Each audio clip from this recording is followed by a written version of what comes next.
नमस्ते बच्चों। कल हमने दुर्वा का तीसरा पाठ पढ़ा था, चिट्ठियों में यूरोप। आज इसी पाठ का हम प्रश्न उत्तर करेंगे। तो तीसरे पाठ का पहला प्रश्न है कि इस पत्र का लेखक किस शहर या देश की यात्रा पर गया था। तो इस पत्र का लेखक यूगोस्लाविया यूरोप की यात्रा पर गया था। अगला प्रश्न है, उस देश में कौन कौन से खेल खेले जाते हैं, वहाँ कौन सा खेल सबसे अधिक लोकप्रिय है। तो इसका उत्तर होगा कि उस देश में फुटबॉल, स्केटिंग और टेबल टेनिस आदि खेल खेले जाते हैं। वहाँ का सबसे लोकप्रिय खेल स्केटिंग है। अगला प्रश्न है, उस देश के कुछ खाद्य पदार्थों के नाम बताओ। तो उस देश के कुछ खाद्य पदार्थ थे जैसे योगर्ट, आइसक्रीम, कप जैसा रोज, सूप, सफ़ेद सेम जैसी लंबी और पतली बीन, कभी कभी चावल, स्ट्यू यानी करी के साथ खाने के लिए, खट्टी बेरी के गूदे से भरी मिठाई था, सेवइयों का सूप और ब्रेड बटर, मार्मलेड, जेली आदि।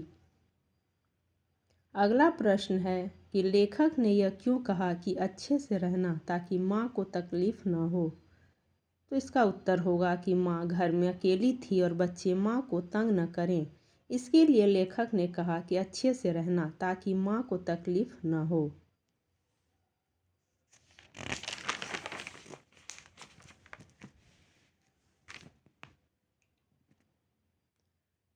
अगला और अंतिम प्रश्न है कि भारतीय खाने की कुछ चीज़ों जैसे चावल, सेवइयाँ, मिठाइयाँ यूरोप में अलग ढंग से खाई जाती हैं।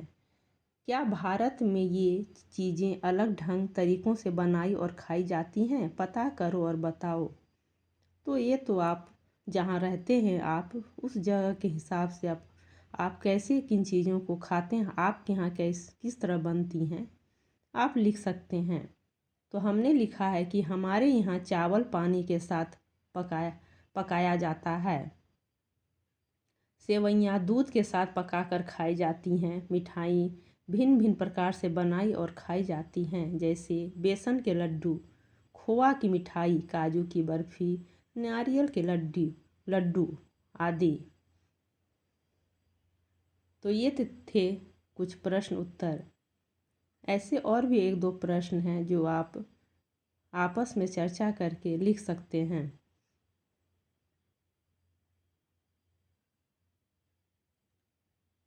तो ये चैप्टर तो ख़त्म हो गया बच्चों। अगर आपको हमारा वीडियो अच्छा लगता हो तो वीडियो को एक लाइक ज़रूर कर दें और सब्सक्राइब कर लें और अपने दोस्तों को